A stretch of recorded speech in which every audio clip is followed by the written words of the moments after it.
वबिल्लाहि तौफ़ीक़। अल्हम्दुलिल्लाहि रब्बिल आलमीन वस्सलातु वस्सलामु अलल मबऊस रहमतल लिल आलमीन सय्यिदिना मुहम्मदिन व अला आलिहि व अस्हाबिहि अजमईन, अम्मा बअद। रब्बि शरह ली सदरी व यस्सिर ली अमरी वहलुल उक़दतम मिन लिसानी यफ़क़हू क़ौली। अल्लाहुम्मा अन्फ़अना बिमा अल्लमतना व अल्लिमना मा यनफ़अुना व ज़िदना इल्मा। अल्लाह रब्बुल इज़्ज़त की तौफ़ीक़ से आज हम इल्म के बारे में, इल्म की फ़जीलत और उसकी अहमियत के बारे में कुछ जानने की कोशिश करेंगे। आज के लेक्चर को 4 बुनियादी मौज़ूआत के अंदर तक़सीम किया गया। सबसे पहला मौज़ू आज का हमारा इल्म की तारीफ़, दूसरा मौज़ू इल्म की अक़साम, तीसरा मौज़ू इल्म की फ़जीलत और अहमियत, और चौथा मौज़ू है इल्म के आदाब। इंशाअल्लाह इन 4 मौज़ूआत पर आज गुफ्तगू की जाएगी। तो देखें, आप कोई भी टॉपिक, कोई भी मौज़ू जिस पर आप गुफ्तगू को सुनते हैं, तो सबसे पहले ये लाजमी है कि आपको उसकी तारीफ़ पता हो, उसकी डेफिनेशन पता हो कि ये जिस टॉपिक पर आज आप लेक्चर सुनने जा रहे हैं उसकी तारीफ़ क्या है। ये मौज़ू है, डिक्शनरी के अंदर, लुग़त के अंदर इसकी क्या तारीफ़ है और इस्तिलाह के अंदर इसकी क्या तारीफ़ है। फिर अगर इस इल्म की या इस मौज़ू की आगे मुख्तलिफ़ अक़साम हैं तो वो अक़साम कौन कौन सी हैं, इसकी फ़जीलत व अहमियत में कुरान व हदीस और सलफ़ सालिहीन के क्या अक़वाल हैं या कुरान व हदीस के क्या दलाइल हैं, और इस मौज़ू को का ताल्लुक़ अगर हुसूल के साथ है, इस पर अमल करने के साथ है, तो इस पर अमल के आदाब क्या हैं। तो इन्हीं 4 मौज़ूआत के अंदर इंशाअल्लाह आज हम गुफ्तगू करेंगे। तो अल्लाह की तौफ़ीक़ से अपने पहले मौज़ू को हम शुरू करते हैं। हमारा सबसे पहला मौज़ू इल्म की तारीफ़। अगर हम इल्म की तारीफ़ लुग़त के अंदर देखें, कोई भी मौज़ू है उसकी तारीफ़ 2 तरह से की जाती है। एक लुग़त के अंदर यानी डिक्शनरी के अंदर इसकी क्या तारीफ़ है, और दूसरी इस्तिलाह के अंदर। तो लुग़त के अंदर इल्म की तारीफ़ है कि ये नक़ीदुल जहली, ये जहल का अपोज़िट है, जहालत का अपोज़िट है इल्म, यानी कि सीखना, चाहे वो किसी भी ज़रिए से हो, पढ़ कर हो, सुन कर हो, देख कर हो। तो जहालत का अपोज़िट क्या है, इल्म। और वो क्या है, इदराकु शैई अला मा हुआ अलैहि इदराकन जाज़िमन, किसी चीज़ के बारे में जानना, इत्तिला उस चीज़ पर पाना जो उस चीज़ की हकीकत है, उस पर एक इदराकन जाज़िमन यानी एक मुकम्मल गिरफ्त की, उस पर गिरफ्त पाना, इत्तिला पाना, इसको क्या कहते हैं, इल्म कहते हैं लुग़त के अंदर। इस्तिलाह में हम इसे क्या कहेंगे, बाज़ अहले इल्म ने इसकी ये तारीफ़ की कि हुवल मारिफ़ा व हुवा दिद्दुल जहली। इस्तिलाह के अंदर क्या है कि ये इल्म से मुराद मारिफत है। इल्म से क्या मुराद है जी, मारिफत। और मारिफत किसको कहते हैं, जो कि जहालत का अपोजिट हो, वो क्या है, वो इल्म कहलाता है। जहालत का अपोजिट इल्म कहलाता है। और बाज़ अहले इल्म ने यह कहा कि इन्नल इल्म औज़ह मिन अन युअर्रफ, इल्म इस चीज़ से बड़ा आगे है कि उसकी तारीफ़ की जाए। अल्लाहु अकबर। यानी अरबी ज़ुबान का एक मक़ूला भी है कि तौदीहुल वादिही मिन अशकलिल मशाकिली, कि किसी वाज़े चीज़ की मज़ीद वजाहत करना ये भी एक मुश्किल कामों में से एक काम है। यानी जो चीज़ें बड़ी इश्काल वाली हैं उनमें से ये भी है कि आप किसी वाज़े चीज़ को मज़ीद वाज़े करें। यानी एक चीज़ बिल्कुल अज़हर मिन शम्स है, सूरज की तरह बिल्कुल वाज़े है या उससे भी ज़्यादा वाज़े है, आपसे ये कहा जाए कि इस चीज़ की वजाहत करें। तो इल्म की भी ये मिसाल है कि ये इतनी वाज़े है कि इसकी तारीफ़ की भी ज़रूरत नहीं। बहरहाल अगर इसकी तारीफ़ की जाए तो किसी चीज़ का पुख्ता नॉलेज, उसकी मारिफत, इस चीज़ को क्या कहेंगे, इल्म कहेंगे, और ये जहालत का अपोज़िट है। तो ये हमारा आज का पहला मौजू। दूसरे अगर मौजू की तरफ आएँ तो वो है इल्म की अक़साम। देखिए, इल्म को मुख्तलिफ़ एतबारात से मुख्तलिफ़ अक़साम के अंदर इल्म को तकसीम किया गया। हम यहाँ पर उसकी जो तकसीम बयान करना चाह रहे हैं वो इल्म को हासिल करने के एतबार से है। हासिल करने के एतबार से इल्म की दो किस्में हैं, या तो वो फ़र्ज़ ऐन होगा या फ़र्ज़ किफ़ाया होगा। या वो क्या होगा, फ़र्ज़ ऐन, या फिर क्या होगा, फ़र्ज़ किफ़ाया। फ़र्ज़ ऐन का क्या मतलब होता है जी? आप सामईन में से अगर कोई बताना चाहे कि फ़र्ज़ ऐन और फ़र्ज़ किफ़ाया में क्या फ़र्क होता है, तो आप लोग चैट के अंदर टाइप करके बता सकते हैं, या फिर आप हैंड रेज करके बता सकते हैं फ़र्ज़ ऐन और फ़र्ज़ किफ़ाया में क्या फ़र्क है। इल्म को हासिल करें, यानी मैंने कहा कि इल्म की कई एक एतबारात से एक से ज़्यादा इसकी अक़साम हैं, तक़सीमात हैं, लेकिन हम जिस एतबार से बात कर रहे हैं वो क्या है, इसको हासिल करने के एतबार से या तो ये फ़र्ज़ ऐन या फ़र्ज़ किफ़ाया। जी जवाब आया, बारकल्लाहु फ़ीकुम, माशाल्लाह दुरुस्त जवाबात आना शुरू हुए। रशीद के नाम से एक आइडिया, माशाल्लाह आपका जवाब दुरुस्त है। सिस्टर मेविश हुसैन की आइडिया बिल्कुल आपका जवाब भी दुरुस्त है। तनवीर खान है, माशाल्लाह आपका जवाब भी दुरुस्त है, बारकल्लाहु फ़ीकुम। फ़र्ज़ ऐन क्या कि जो हर बंदे पर उसका करना लाजिम है, मतलब हमारी जिसकी आसान मिसाल हमारी नमाज़ें, फ़र्ज़ नमाज़ें, यानी नमाज़ों का पढ़ना हर किसी पर क्या है, फ़र्ज़। और फ़र्ज़ किफ़ाया की मिसाल क्या है, जैसे नमाज़ जनाज़ा, कि अगर एक इलाके के कुछ लोगों ने उसको अदा कर लिया तो बाकी सब की तरफ से भी वो अदा हो जाएगा। ये क्या है जी, फ़र्ज़ किफ़ाया। अब देखें, आपने जब तारीफ़ जान ली फ़र्ज़ ऐन और फ़र्ज़ किफ़ाया की, तो इल्म के अंदर भी बाज़ उलूम ऐसे हैं या बाज़ सीखना ऐसे है जिसका सीखना फ़र्ज़ ऐन है, मतलब हर बंदे पर लाजिम है इतना इल्म हासिल करना। और बाज़ क्या है, फ़र्ज़ किफ़ाया, मतलब अगर कुछ लोग उसको सीख लेते हैं तो बाकियों की तरफ से भी वो अदा हो जाएगा। अब देखिए, इल्म के अंदर इस तक़सीम को या फ़र्ज़ ऐन और फ़र्ज़ किफ़ाया को हम कैसे अप्लाई करेंगे। सबसे पहले तौहीद का इल्म, अल्लाह रब्बुल इज़्ज़त की मारिफत का इल्म, ये हर बंदे पर जानना लाजिम है। और इसकी दलील अल्लाह रब्बुल इज़्ज़त का ये फरमान कि फ़अलम अन्नहु ला इलाहा इल्लल्लाह वस्तग़फ़िर लिज़ंबिका। तो यहाँ अल्लाह रब्बुल इज़्ज़त ने तौहीद के इल्म को जानने का हुक्म दिया, फ़अलम अन्नहु ला इलाहा इल्लल्लाह, अल्लाहु अकबर, वस्तग़फ़िर लिज़ंबिका। तो इमाम बुखारी रहमहुल्लाह ने भी इस पर यह बाब कायम किया कि अमल से पहले इल्म, अमल से पहले सीखना ये लाजिम है। अमल से भी पहले क्या है, सीखना लाजिम है। अल्लाहु अकबर। और इसी तरह फ़राइज़ और वाजिबात के बारे में जो इल्म है, मतलब मेरे और आपके लिए जो तहारत के मसाइल हैं, मेरे और आपके लिए जो नमाज रोज़े के मसाइल हैं, इनका सीखना भी क्या है, फ़र्ज़ ऐन है, फ़र्ज़ किफ़ाया नहीं। कोई बंदा ये ना कहे कि वुज़ू के अंदर मुझे इस मसले का तो पता ही नहीं था, वुज़ू के बारे में, तहारत के बारे में, गुस्ल के बारे में, नमाज़ों के बारे में, दीगर वाजिबात के बारे में, फ़राइज़ के बारे में इल्म को हासिल करना ये हर बंदे पर लाजिम है। ये मतलब है कि इल्म की पहली किस्म क्या है कि जिसका सीखना फ़र्ज़ ऐन है, मतलब हर बंदे पर वो लाजिम है। मतलब एक बंदे को अगर नमाज के बारे में किसी मसले का इल्म नहीं है, तहारत के बारे में किसी मसले का इल्म नहीं है, तो ये नहीं कहा जाएगा कि ये माज़ूर है, साहिबे उज़र है। क्यों? क्योंकि उस पर इसका सीखना लाजिम था। जैसे वो अमल का करना उस पर फ़र्ज था, इसी तरह उस अमल के बारे में इल्म का हासिल करना भी उस पर फ़र्ज था।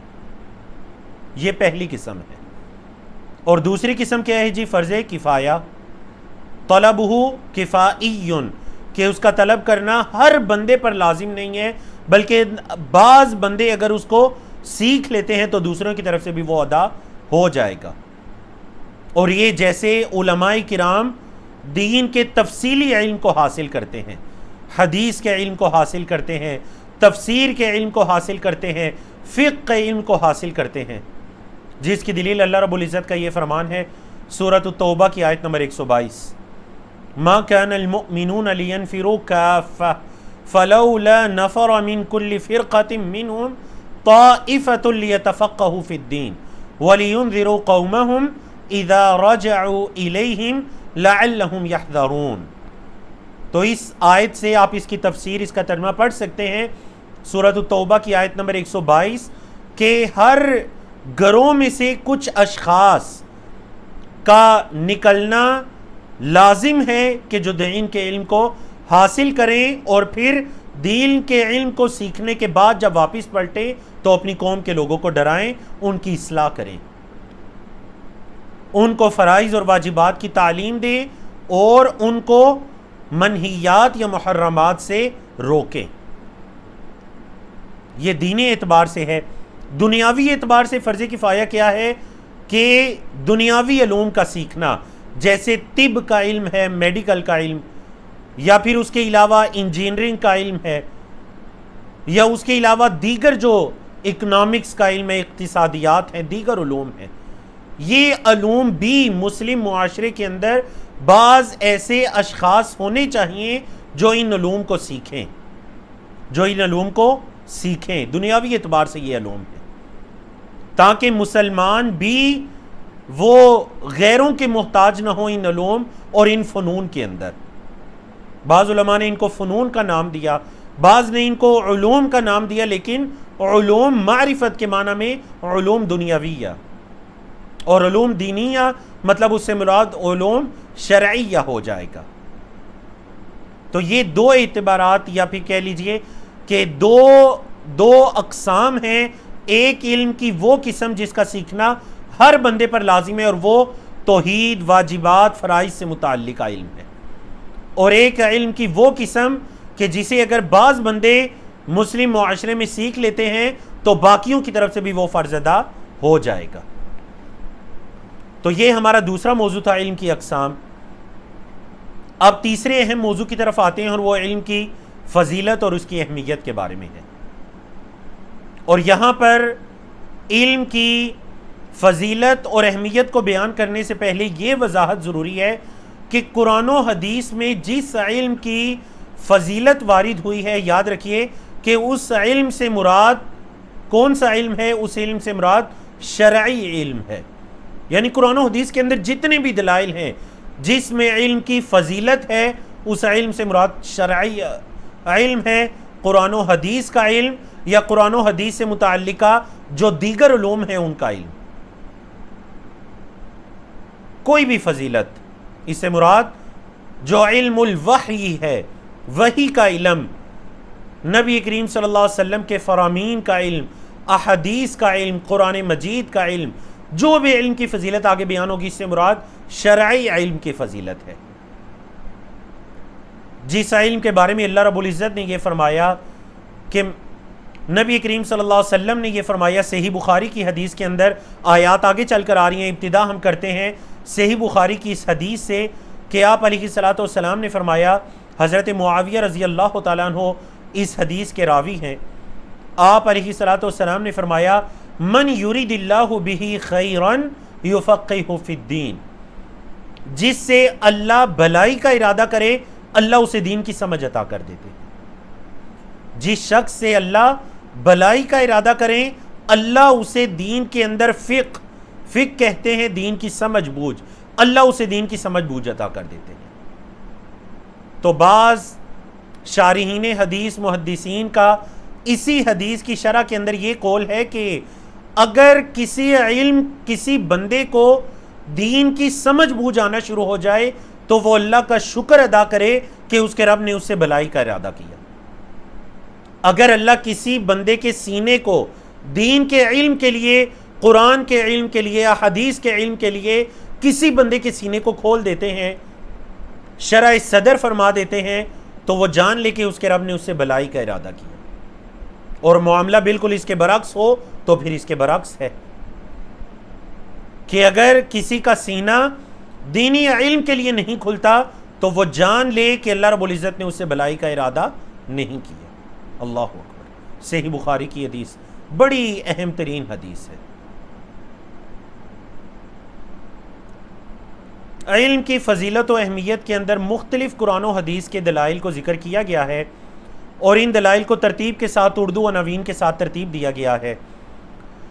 आदम अलैहिस्सलाम की शर्फ़ व मंजिलत और मलाइका पर जो अल्लाह रब्बुल इज़्ज़त ने उन्हें फ़ौक़ियत अता की, तो वो इल्म की ही बदौलत थी, जिसके बारे में अल्लाह रब्बुल इज़्ज़त ने सूरतुल बक़रा की आयत के अंदर आयत नंबर 31 से लेकर 33 तक जो आयत लिखी भी हुई हैं, वअल्लमा आदमल अस्माअ कुल्लहा। देखिए यहाँ पर भी किस से इब्तिदा की गई? अल्लमा। अल्लाह रब्बुल इज़्ज़त ने हज़रत आदम अलैहिस्सलाम को तमाम चीज़ों के नाम सिखलाए। सुम्मा अरदहुम अलल मलाइका फ़क़ाल अंबिऊनी बिअस्माइ हाउलाई इन कुंतुम सादिक़ीन क़ालू सुब्हानका ला इल्म लना इल्ला मा अल्लमतना इन्नका अंतल अलीमुल हकीम। क़ाल या आदम अंबिहुम बिअस्माइहिम फ़लम्मा अंबअहुम बिअस्माइहिम क़ाल अलम अक़ुल लकुम इन्नी अअलमु ग़ैबस समावाति वल अर्द व अअलमु मा तुब्दून व मा कुंतुम तक्तुमून। अल्लाहु अकबर। आयात की तफसीर तर्जुमा आप देख सकते हैं। यहाँ हम सिर्फ उन दलाइल को और उन दलाइल के अंदर जो महल्लुल इस्तिशाद होगा, जिस वजह से उस दलील को जिक्र किया गया, उस पर गुफ्तगू करेंगे कि अल्लाह रब्बुल इज़्ज़त ने हज़रत आदम अलैहिस्सलाम को तमाम चीज़ों के नाम सिखलाए। तो हज़रत आदम की पैदाइश के बाद जो उन पर इकराम किया गया, इनाम किया गया अल्लाह की तरफ से, वो क्या है? वो इल्म की नेमत उन्हें अता की गई। और जिस इल्म की नेमत के सामने फरिश्तों ने भी क्या फरमा दिया कि सुब्हानका ला इल्म लना इल्ला मा अल्लमतना। अल्लाह रब्बुल इज़्ज़त की सिफ्त भी जिक्र की, इन्नका अंतल अलीमुल हकीम। ए अल्लाह, तू ही जानने वाला और हिकमत वाला है। फिर देखिए, क़ाल या आदम अंबिहुम बिअस्माइहिम। ए आदम, ज़रा इनको इन चीज़ों के नाम बतलाओ। फिर हज़रत आदम अलैहिस्सलाम ने फरिश्तों के सामने उन चीज़ों के नाम बतलाए। वो जो इल्म की सिफ्त अल्लाह ने अता की थी, हज़रत आदम अलैहिस्सलाम ने उसका इजहार किया और फरिश्तों के सामने उनके नाम बतलाए। तो देख लीजिए कि सबसे पहले इंसान अबुल बशर हज़रत आदम अलैहिस्सलाम को भी जो अल्लाह रब्बुल इज़्ज़त ने शर्फ़ व मंजिलत अता की, वो किसकी शर्फ़ व मंजिलत थी? वो इल्म के ज़रिए शर्फ़ व मंजिलत और फ़ौक़ियत अता की। नबी करीम सल्लल्लाहु अलैहि वसल्लम पर जो सबसे पहली वही, कुरान का सबसे पहला पैगाम अल्लाह की तरफ से नबी करीम सल्लल्लाहु अलैहि वसल्लम पर नाजिल होता है, सूरतुल अलक़ की इब्तिदाई आयात, उनके अंदर भी देख लीजिए 4 मरतबा इल्म के बारे में तज़किरा है। इक़रा बिस्मि रब्बिकल्लज़ी खलक़। इक़रा, पढ़िए, पढ़ना भी तो इल्म है। खलक़ल इंसान मिन अलक़। इक़रा व रब्बुकल अकरम। पढ़िए, आपका रब बड़ा इज्जत वाला है, अकरम है। अल्लज़ी अल्लम बिल कलम, जिसने कलम के जरिए सिखाया। तो पहली वही के अंदर भी इक़रा और अल्लमा के अल्फाज हैं जो इल्म की शर्फ़ व मंजिलत पर दलालत करते हैं। और फिर अगली आयत में अल्लमल इंसाना मा लम यअलम, उस अल्लाह ने इंसान को वो सिखाया जो वो नहीं जानता था। आप देख लीजिए, कोई भी आलिम है, अल्लाह अकबर, कोई भी इल्म रखने वाला है, क्या वो माँ के पेट से उन चीज़ों को सीख कर आता है? नहीं, वो इस दुनिया के अंदर आकर सीखता है। और ये अल्लाह का उस पर इनाम और अल्लाह का इकराम है। अल्लमल इंसान मा लम यअलम, अल्लाह ने इंसान को वो इल्म अता किया जिसको वो नहीं जानता था। अगर अल्लाह आपके साथ अल्लाह भलाई का इरादा करता है तो आपको अल्लाह दीन की समझ अता करता है। इंसान को अल्लाह वो सिखाता है जिसे वो नहीं जानता था। अल्लज़ी अल्लम बिल कलम अल्लमल इंसान मा लम यअलम।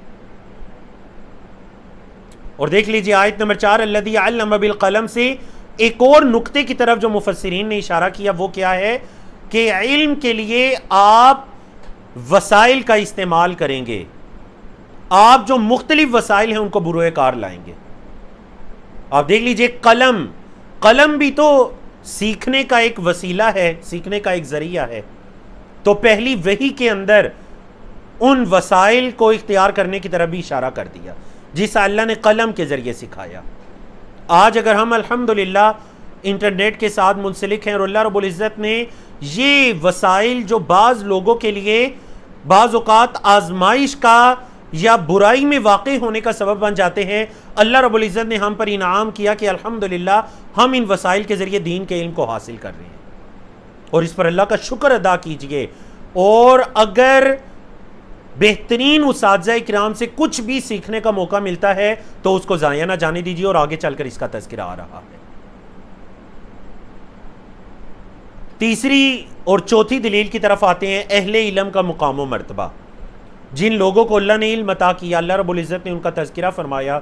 सूरतुल मुजादला की आयत नंबर 11 है, यरफ़इल्लाहुल्लज़ीना आमनू मिनकुम, अल्लाह तुम में से ईमान वालों के दराजात को बुलंद करता है, उनको बुलंद करता है, रिफ़त अता करता है। फिर फरमाया ईमान वालों के बाद क्या फरमाया, वल्लज़ीना ऊतुल इल्म दराजात, और जिन लोगों को इल्म दिया गया उनके दराजात हैं। वल्लाहु बिमा तामलून खबीर, और जो तुम अमल करते हो अल्लाह उसकी खूब खबर रखता है। तो यहां पर इल्म वालों को अल्लाह ने दराजात अता किए। पहले ईमान वालों का जिक्र किया, अल्लाह ईमान वालों को रिफत अता करता है, बुलंदी अता करता है। फिर इल्म वालों का खास कर जिक्र किया, यानी ईमान वालों में से भी एक खास कैटेगरी है और वो इल्म वालों की है। वल्लदीना ऊतुल इल्मा दराजात। और सूरत ज़ुमर की आयत में अल्लाह रब्बुल इज़्ज़त ने क्या फरमाया, आयत नंबर 9 के, कुल हल यस्तविल्लज़ीना यअलमूना वल्लज़ीना ला यअलमून इन्नमा यतज़क्करु उलुल अलबाब। कह दीजिए कि क्या इल्म रखने वाले और इल्म न रखने वाले बराबर हो सकते हैं। कुल हल यस्तवी इस्तिवा से है, क्या वो बराबर हो सकते हैं, अल्लज़ीना यअलमून जो इल्म रखते हैं, वल्लज़ीना ला यअलमून और जो इल्म नहीं रखते। इन्नमा यतज़क्करु उलुल अलबाब, जो अक्लों वाले होते हैं वो नसीहत पकड़ते हैं, वो सीखते हैं, वो नसीहत हासिल करते हैं। तो इस मिसाल के अंदर एक अक्ल वालों के लिए बहुत बड़ी निशानी है कि जैसे दिन और रात बराबर नहीं हो सकते, जैसे आग और पानी बराबर नहीं हो सकते, वैसे ही इल्म वाले और इल्म ना रखने वाले आपस में बराबर नहीं हो सकते। तो इन दोनों आयत के अंदर अहले इल्म का मुकाम मर्तबा है। अगली आयत की तरफ देखिए, सूरत आल इमरान की आयत नंबर 18, जिसके अंदर अल्लाह रब्बुल इज़्ज़त ने अहले इल्म को अपने और फरिश्तों के बाद अहले इल्म का तज़किरा किया। पहले अल्लाह रब्बुल इज़्ज़त ने अपना जिक्र किया, फिर अल्लाह रब्बुल इज़्ज़त ने फरिश्तों का जिक्र किया, मलाइका, और फिर उसके बाद अहले इल्म का जिक्र किया। और ये किस एतबार से, अल्लाह ने फरमाया शाहिद अल्लाहु अन्नहु ला इलाहा इल्लाहु, अल्लाह ने ये गवाही दी कि उसके अलावा कोई हकीकी माबूद नहीं।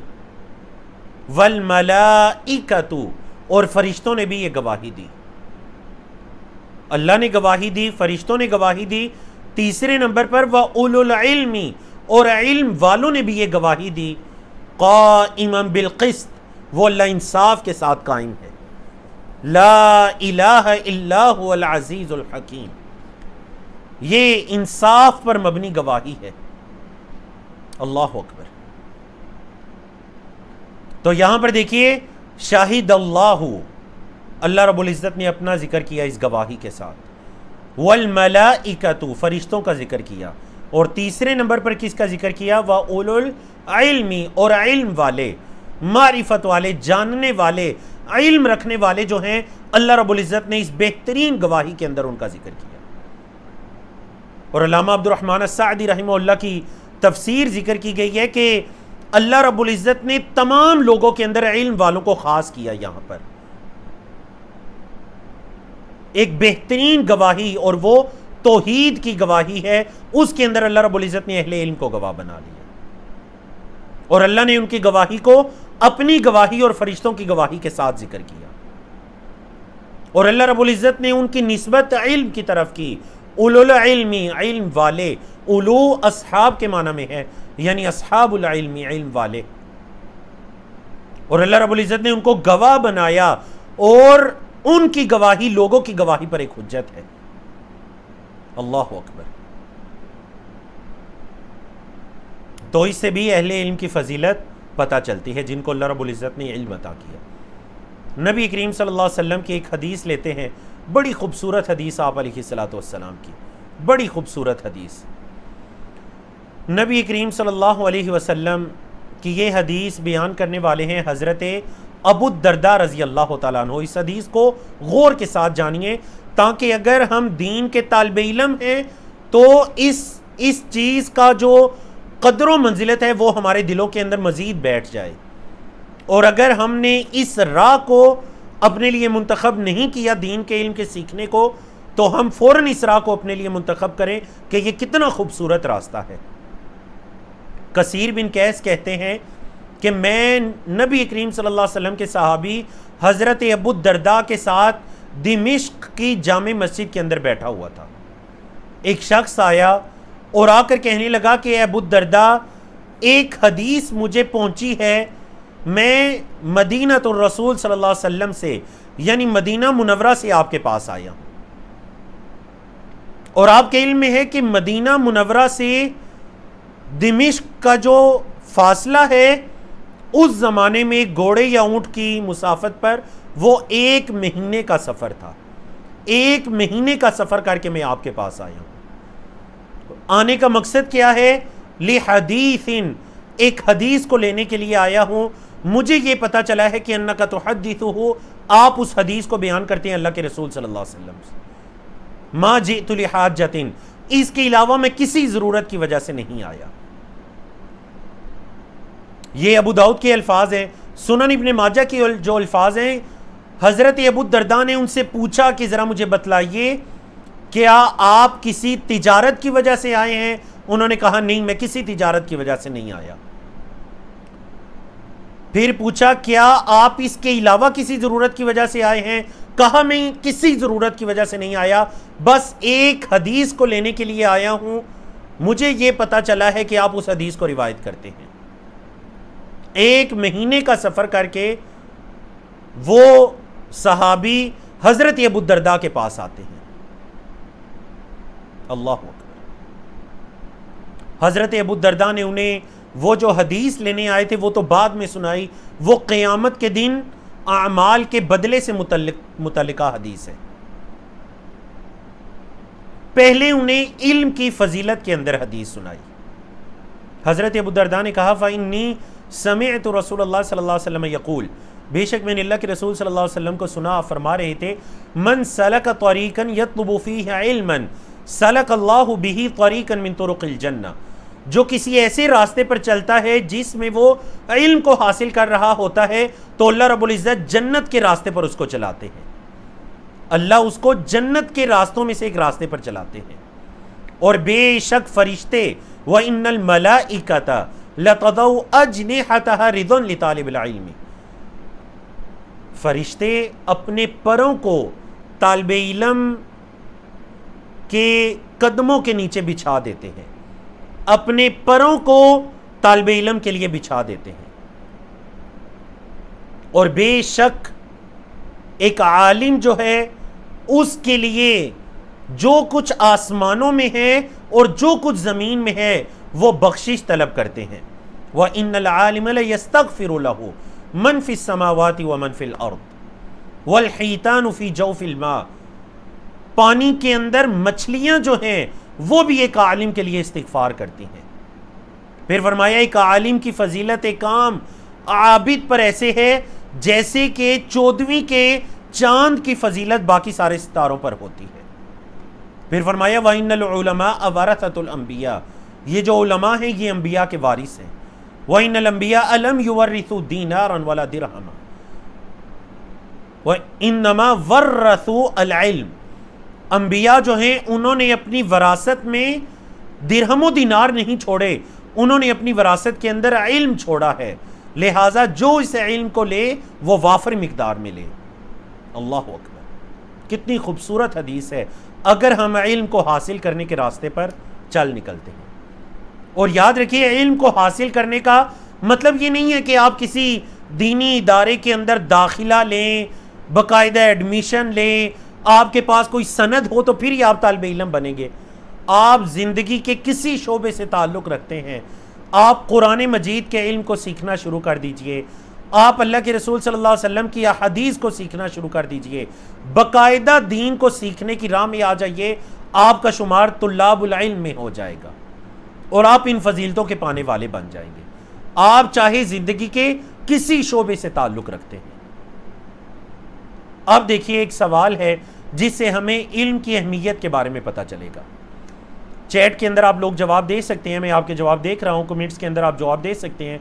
सवाल ये है कि हम में से हर कोई वुज़ू करते हुए क्या नियत करता है, यानी हम जो वुज़ू करते हैं तो हम क्यों वुज़ू करते हैं, इस सवाल का जवाब दीजिए। हम वुज़ू क्यों करते हैं? नमाज़ों से पहले या दीगर अमाल जो जिनके लिए वुज़ू का करना ज़रूरी है या मुस्तहब है, उनके लिए हम वुज़ू क्यों करते हैं उन अमाल के लिए? हाँ जी, चैट के अंदर आप जवाब दीजिए, वुज़ू हम क्यों करते हैं, या वुज़ू करते हुए मेरे और आपकी नीयत क्या होती है। एक जवाब आया तहारत के लिए, इबादत के लिए, बड़ा खूबसूरत जवाब आया माशाल्लाह। इबादत के लिए, तहारत व पाकीज़गी के लिए, तहारत के लिए।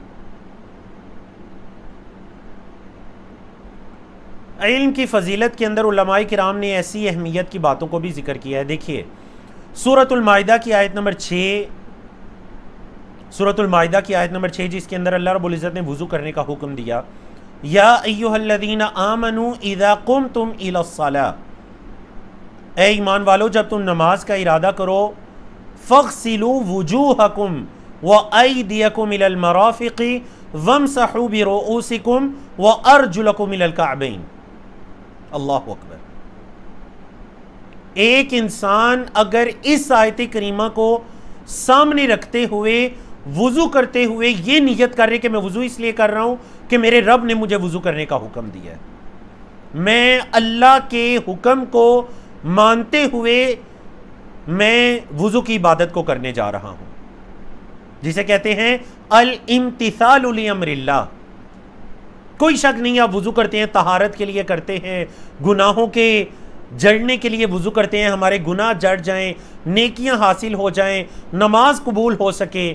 लेकिन नियत के अंदर अगर ये भी शामिल हो जाए कि मैं इसलिए वुज़ू कर रहा हूं क्योंकि अल्लाह रब्बुल इज़्ज़त ने कुरान मजीद के अंदर वुज़ू करने का हुक्म दिया नमाज से पहले, मैं उस हुक्म पर अमल करते हुए अल्लाह के वो जो अमर के सीगे अल्लाह ने दिए, फ़ग़सिलू, बस वुज़ू करो, बस धो लो तुम अपने चेहरों को, अपने हाथों को कोहनियों तक, अपने सरों का मसा करो, अपने कदमों को धो लो।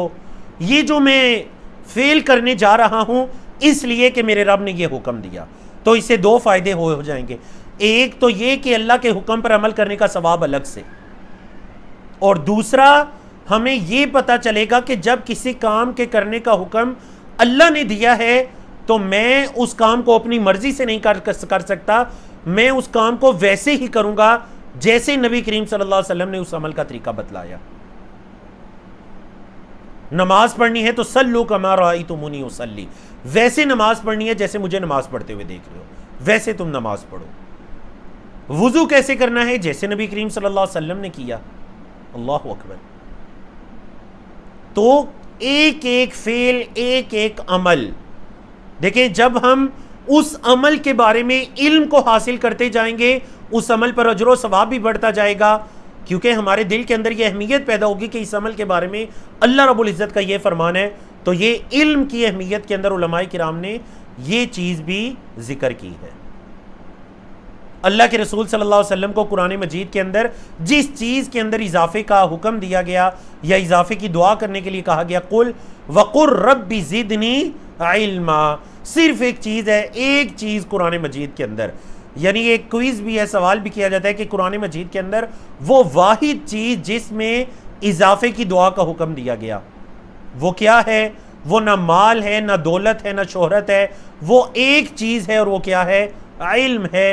वक़ुर रब्बी ज़िदनी इल्मा, कह दीजिए कि ऐ मेरे रब मेरे इल्म के अंदर इजाफा फरमा, कह दीजिए कि ऐ मेरे रब मेरे इल्म के अंदर इजाफा फरमा।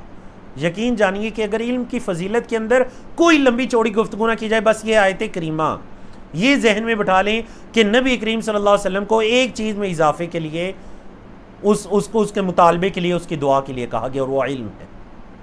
और नबी करीम सल्लल्लाहु अलैहि वसल्लम फजर की नमाज के बाद, उम्मे सलमा रज़ी अल्लाह ताला अन्हा फरमाती हैं कि कान यक़ूल सल्लल्लाहु अलैहि वसल्लम इज़ा सल्ला सुबह, नबी करीम सल्लल्लाहु अलैहि वसल्लम जब सुबह की नमाज पढ़ते तो क्या दुआ करते? हीना युसल्लिमु, सलाम फेरने के बाद, अल्लाह से 3 चीज़ों का सवाल करते। कितनी चीज़ों का? 3।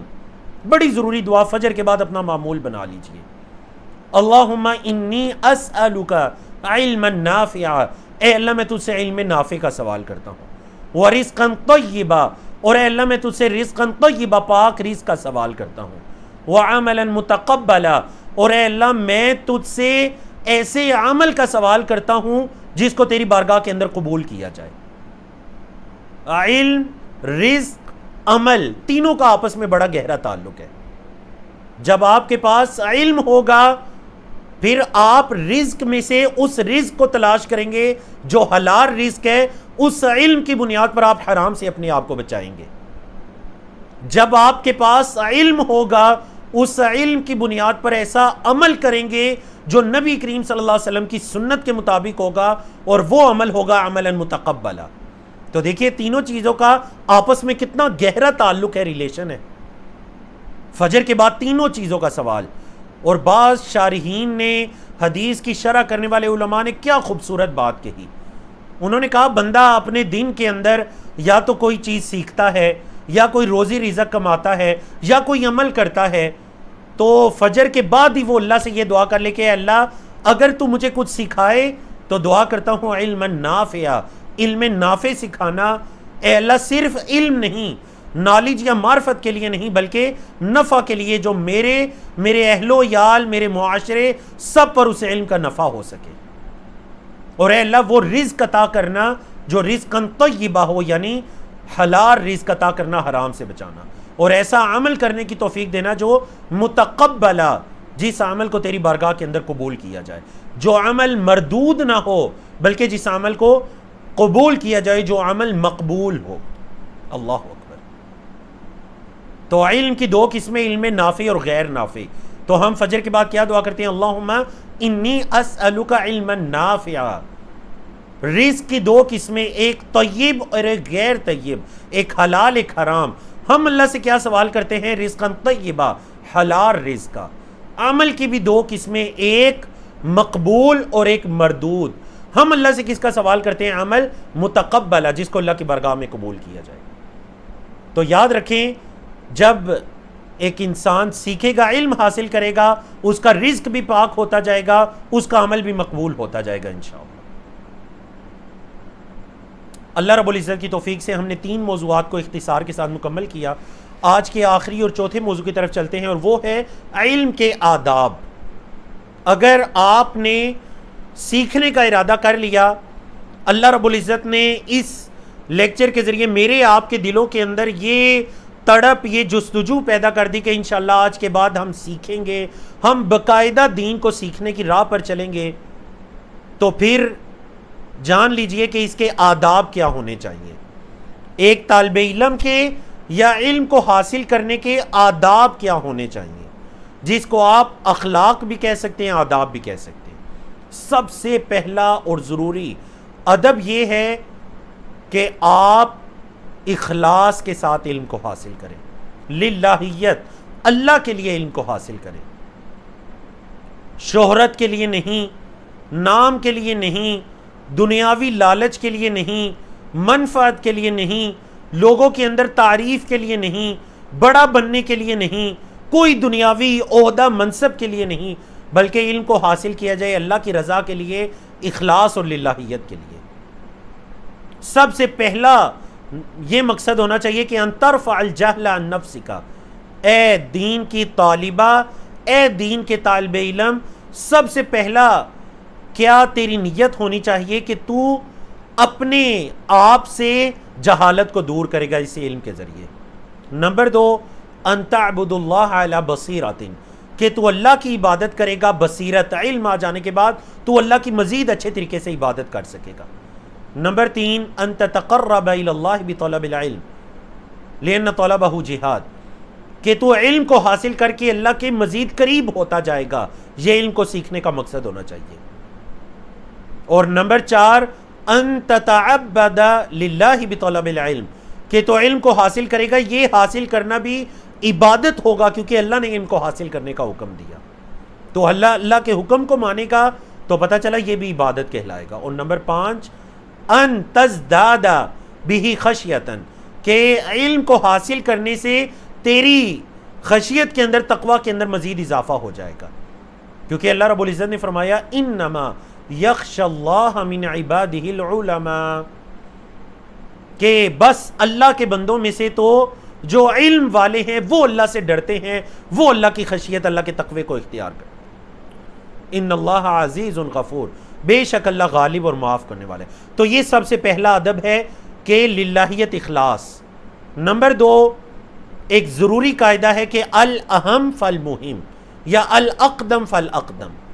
इल्म को हासिल करने में आपने स्टेप बाय स्टेप चलना है। सबसे पहले तौहीद के इल्म को, अल्लाह की मार्फत के इल्म को हासिल कीजिए, कुरान मजीद से भी और नबी करीम सल्लल्लाहु अलैहि वसल्लम की हदीस से भी। तौहीद का इल्म जिसके ज़रिए आप एक अल्लाह की पहचान कर सकें, एक अल्लाह की इबादत कर सकें। फिर उसके बाद जो दीगर उलूम हैं, अल्लाह के रसूल सल्लल्लाहु अलैहि वसल्लम की मारिफत का इल्म, दीन इस्लाम की मारिफत का इल्म, फिर उसके अलावा बाकी उलूम व फ़नून है। तो पहले ज़रूरी उलूम और उसके बाद दीगर उलूम। मतलब एक बंदा जो है उसकी तौहीद के अंदर, सुन्नत के अंदर अभी खलल है और वो जाकर मंतक के इल्म को हासिल करता है या अरबी के इल्म को हासिल करता है, नहीं, उससे ये कहा जाएगा कि आप स्टेप बाय स्टेप चलें, आप दीगर उलूम भी सीखें, लेकिन जो पहले बुनियादी इल्म सीखना चाहिए वो तौहीद का इल्म है, कुरान मजीद का इल्म है, नबी करीम सल्लल्लाहु अलैहि वसल्लम की हदीस का इल्म है, और उसके साथ फिर दीगर उलूम है। ये 2 चीज़ें। नंबर 3, तीसरा अदब क्या है? तीसरा अदब ये होना चाहिए कि उस्ताद का इंतखाब सोच समझ कर किया जाए। जो उस्ताद आपको इल्म सिखाएगा उसका इंतखाब सोच समझ कर किया जाए। और याद रखिए, खासकर सोशल मीडिया के आम हो जाने के बाद सिखाने वाले इतने हो चुके हैं, जैसे मैं अभी बंद कमरे के अंदर बैठकर आपसे मुखातिब हूं, मेरे सामने इस वक्त कोई शख्स नहीं, बस मेरे सामने ये कंप्यूटर है, ये कैमरा है, मैं आपके साथ मुखातिब हूं। दुनिया के अंदर हजारों इस वक्त कैमरों के सामने, मोबाइलों के सामने बैठकर लगे हुए हैं। उनमें हम जैसे गुनाहगार भी हैं, उनमें अल्लाह का डर और तकवा रखने वाले, कुरान और हदीस के इल्म को फैलाने वाले उलमाए किराम भी हैं। तो उस्ताद का इंतखाब सोच समझ के इसके साथ कीजिए। वो है उस्ताद कि जो कुरान और हदीस के इल्म के साथ मुत्तसिफ हो, उसको सिखाने वाला हो, अपनी सोच और फिक्र और अकल के साथ नहीं, बल्कि जैसे सलफ सालिहीन ने कुरान और हदीस को समझा उसके मुताबिक, सहाबाए किराम ने जैसे कुरान और हदीस को समझा। आज मैं किसी आयत की वो तफसीर लेकर आऊं, किसी हदीस की वो शरह लेकर आऊं जो इससे पहले किसी आलिम ने नहीं की, किसी आलिम ने वो तफसीर नहीं की, उस तरफ इशारा नहीं कीजिए, तो याद रखिए कि मेरी वो कुरान की तफसीर मकबूल नहीं होगी, क्योंकि वो मेरी अकल की बुनियाद पर है। अल्लाह अकबर। तो याद रखिए, इल्मुल किताबी व सुन्ना अला फहमी सलफिल उम्मा। उसातिज़ा का इंतखाब कीजिए सोच समझ कर। सही मुस्लिम के अंदर इमाम मोहम्मद बिन सीरीन ताबई हैं, बहुत बड़े मुहद्दिस हैं, फ़क़ीह हैं, उनका ये कौल है, वो कहते हैं कि इन हादल इल्म दीनुन, ये जो इल्म है ये इल्म तुम्हारा दीन है। फंजुरू अम्मन ताखुदून दीनकुम, लिहाजा अच्छी तरह देख लो कि तुम अपना दीन किससे हासिल कर रहे हो।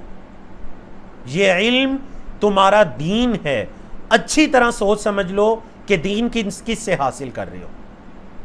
देख लीजिए, आप देखते हैं कि बाज़ इंसान बड़े राह रास्त पर होते हैं, किसी एक ऐसे गुमराह इंसान के लेक्चर सुनने शुरू किए जो सलफ सालिहीन के मनहज पर नहीं है, सहाबाए किराम मुहद्दिसीन इज़ाम फ़ुक़हा के मनहज पर नहीं है, उसके लेक्चर्स को सुनना शुरू किया, उससे दीन के इल्म को हासिल करना शुरू किया, वो भी पटरी से उतर गया, वो भी दुरुस्त मनहज से हट गया।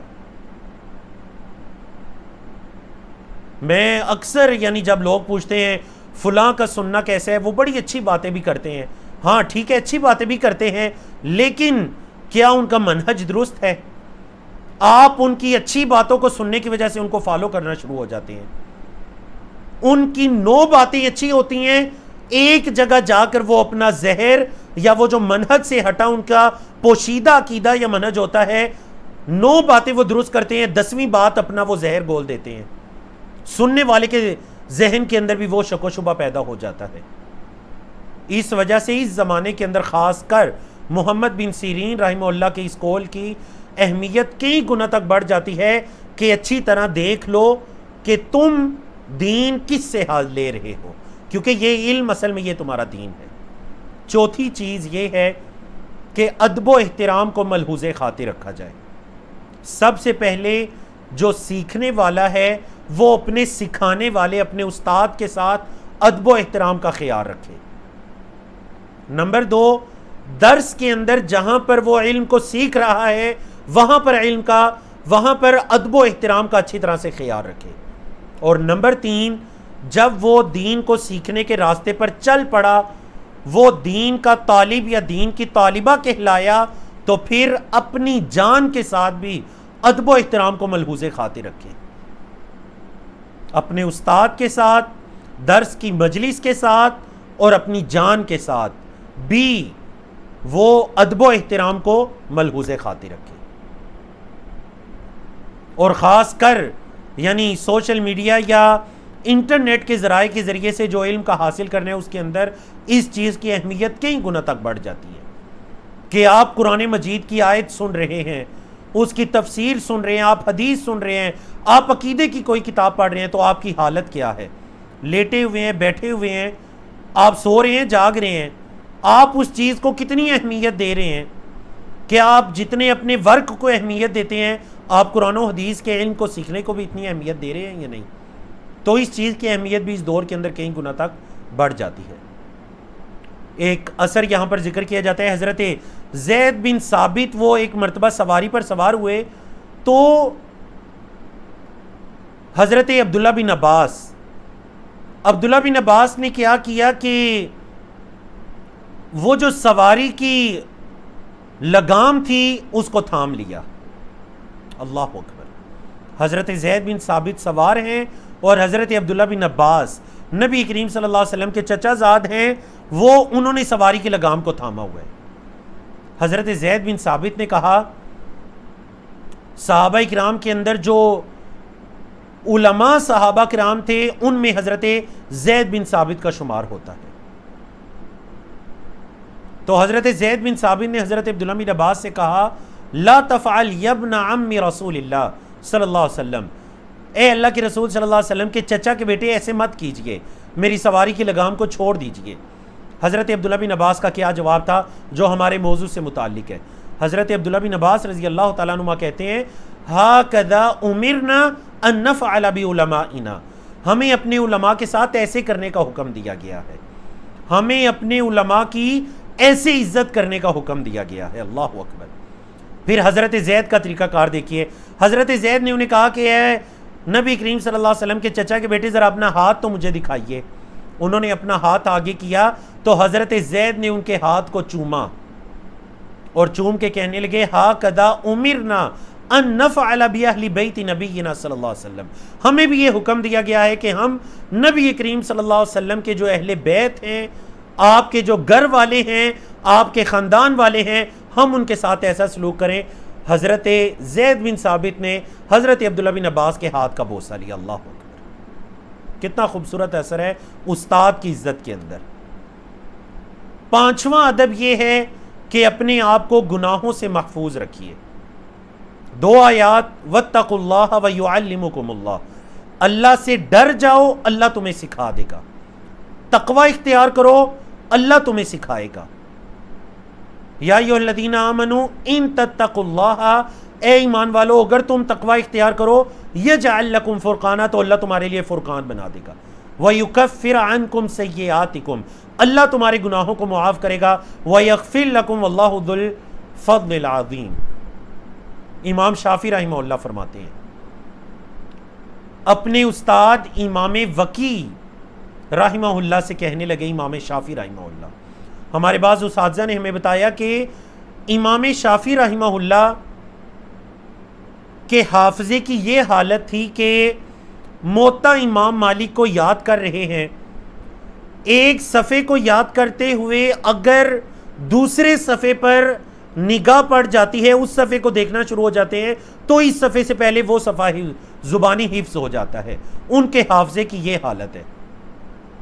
इसके बावजूद अपने उस्ताद इमाम वकी से कहते हैं, इमाम शाफी अपने उस्ताद इमाम वकी से कहा और अशार के अंदर इसको बयान किया। शकौतु इला वकीइन सुअ हिफ्ज़ी, कहते हैं मैंने अपने हाफजे के कमज़ोर होने की शिकायत, उसका शिकवा इमाम वकी से किया। अपने उस्ताद से कहा, उस्ताद मोहतरम मेरा हाफजा बड़ा कमज़ोर है, बातें याद नहीं रहती। तो इमाम वकी ने मुझे नसीहत की, फ़अरशदनी इला तर्किल मआसी, उन्होंने मुझे ये नसीहत की कि गुनाह छोड़ दीजिए, गुनाह छोड़ने की तरह मेरी रहनुमाई की। व अखबरनी बिअन्नल इल्म नूरुन, और मुझे बताया कि ये जो इल्म है ये असल में नूर है। व नूरुल्लाहि ला युहदा लिआसिन, या फिर दूसरी रिवायत के अंदर व नूरुल्लाहि ला युअता लिआसिन, और जो अल्लाह का नूर है, ये इल्म अल्लाह का नूर है और अल्लाह का नूर गुनाहगार बंदे को नहीं दिया जाता। तो इमाम वकी ने बस ये नसीहत कर दी कि अगर हाफिज़ा कमज़ोर है तो इसका एक ही हल है कि गुनाहों को छोड़ दीजिए। फ़अरशदनी इला तर्किल मआसी व अखबरनी बिअन्नल इल्म नूरुन व नूरुल्लाहि ला युअता लिआसी। अल्लाहु अकबर। आखिरी चीज़ जो इसके अंदर अदब, छठा अदब जिक्र किया जा रहा है वो ये है कि इल्म को हासिल करने में सब्र व इस्तिकामत का मुजाहिरा करे, जल्दबाजी से गुरेज करे। मल्लम यज़ुक़ मुर्रत तअल्लुमि साअतन तजर्रअ ज़ुल्लल जहली तूला हयातिही, जिस बंदे ने इल्म की कड़वाहट को नहीं चखा, इल्म की कड़वाहट क्या है कि इल्म को हासिल करने में जो मुशक्क़तें हैं, जिस बंदे ने उनको बर्दाश्त नहीं किया तो वो पूरी ज़िंदगी जहालत की ज़िल्लत को पीता रहेगा, उसी को बर्दाश्त करे, पूरी ज़िंदगी वो जाहिर रहेगा अगर किसी ने इल्म की मुशक्क़त को बर्दाश्त नहीं किया। अल्लाह अकबर। इल्म की मुशक्क़त है, इल्म की मुशक्क़त है। तो सब्र व इस्तिकामत का मुजाहिरा करे और जल्दबाजी से क्या करे जी, गुरेज करे। मल्लम यदुक मुर्रत तअल्लुमि साअतन तजर्रअ ज़ुल्लल जहली तूला हयातिही। अबू हुरैरा रज़ी अल्लाह तआला अन्हु नबी करीम सल्लल्लाहु अलैहि वसल्लम की हदीस में सबसे ज़्यादा हदीस को रिवायत करने वाले हैं। कहते हैं कि मुहाजिरीन और अंसार सहाबा बाज़ारों के अंदर जाकर तिजारत और लेन देन के मामलात के अंदर मशगूल रहा करते, और मैं इस डर से मस्जिद नबी से ना निकला करता कि कहीं ऐसा ना हो मस्जिद नबी से निकलूं, अल्लाह के रसूल सल्लल्लाहु अलैहि वसल्लम तशरीफ़ लाएं, कोई हदीस बयान करें और मैं उस हदीस को सुनने से महरूम रह जाऊं। कई कई दिन में मस्जिद नबी से बाहर ना निकलता। भूख और प्यास की शिद्दत से ये हालत होती कि मैं मस्जिद नबी के सहन में गिर जाया करता था, मुझ पर गशी के दौरे पड़ते। लोग ये समझते कि अबू हुरैरा मजनू हो गए, मस्जिद के अंदर ऐसे सोया हुआ है, लेटा हुआ है। हालांकि अल्लाह की कसम उठाते हैं कि मुझ पर जुनून नहीं होता था, मैंने तो कई दिन से ना कोई चीज़ खाई होती थी और पानी पर मेरा गुजारा चल रहा होता था। अल्लाह अकबर। और मस्जिद नबी को ना छोड़ता, मेहनत मजदूरी ना करता कि मैं कहीं अहदीस को सुनने से महरूम न रह जाऊँ। ये सब्र व इस्तिकामत है। चंद साल जब ऐसी सब्र व इस्तिकामत होती है, फिर उम्मत ये जिक्र करती है कि अल्लाह के रसूल सल्लल्लाहु अलैहि वसल्लम की हदीस को रिवायत करने में सबसे ज़्यादा जो रिवायत करने वाले सहाबी हैं वो हज़रत अबू हुरैरा रज़ी अल्लाह तआला अन्हु। हम हदीस को पढ़ते हुए कहते हैं अन अबी हुरैरा रज़ियल्लाहु अन्हु, हज़रत अबू हुरैरा अल्लाह उनसे राज़ी हो।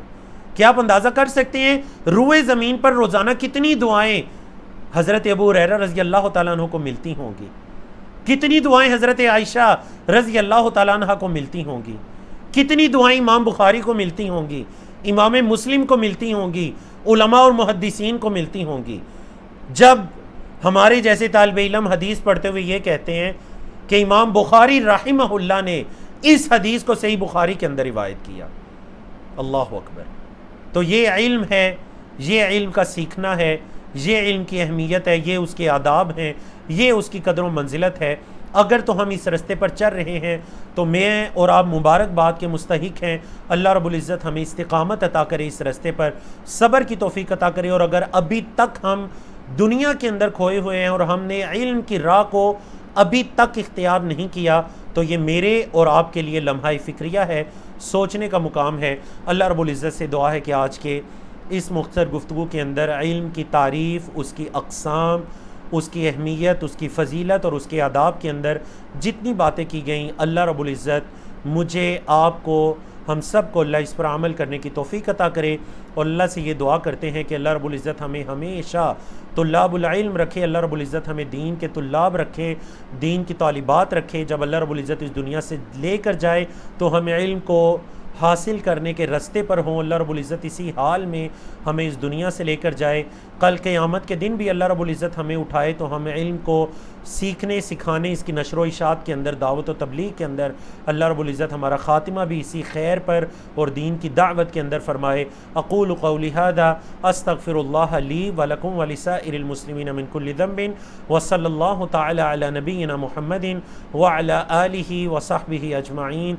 वस्सलामु अलैकुम व रहमतुल्लाहि व बरकातुहू।